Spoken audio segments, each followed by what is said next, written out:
Good day, viewers at home. This is your regular program, Understanding Mathematics. I am your regular presenter, Yahweh Omori. I'm happy that today we have cause to come to you yet with a continuation of where we stopped last week. And remember, last week we started how to actually draw our quadratic graph. We did talk about how to construct the tables of values, and we how to now draw the actual graph, plotting the points, and we ended up by asking you to continue and see if you could actually draw the graph completely. And today we are just going to continue from there, not to also forget that, so how do we go? We take a look at the board. For those of us that watched this program last week, you will remember that here we treated this, and I ended up asking you to go home and draw the graph.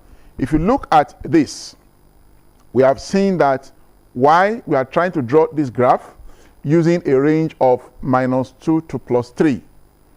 And in case, let me just quickly chip in now, in case you did not take part in this particular program last week, you can quickly write this down, because after a few minutes now, I'm going to remove this, and then we now see the plotting of the graph, and you compare it with what you have been able to do. Now, look at this. We said y is equal to 2x squared minus 4x plus 3 using this range. That is -2 to +3.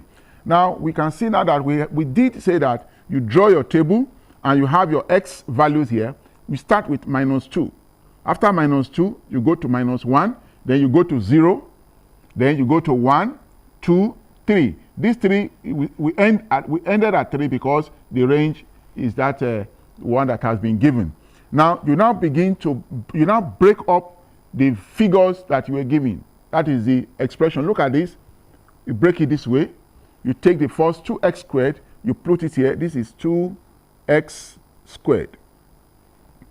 And the next one is what?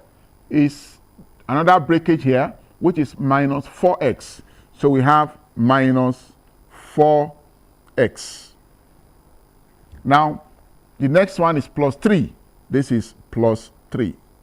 And after that, we have a value for y. We have given you the data, and we want to believe that you have been able to plot them out, because we have said you should do this one at home.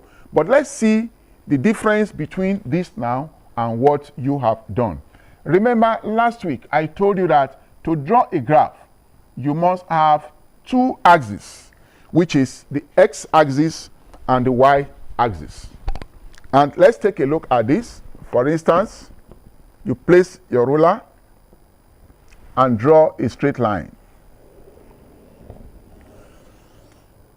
The issue of drawing your axis, there are so much about it, that so much to be careful about in constructing it.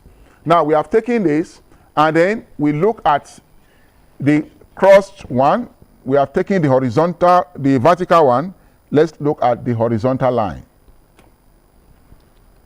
The horizontal line, we go this way.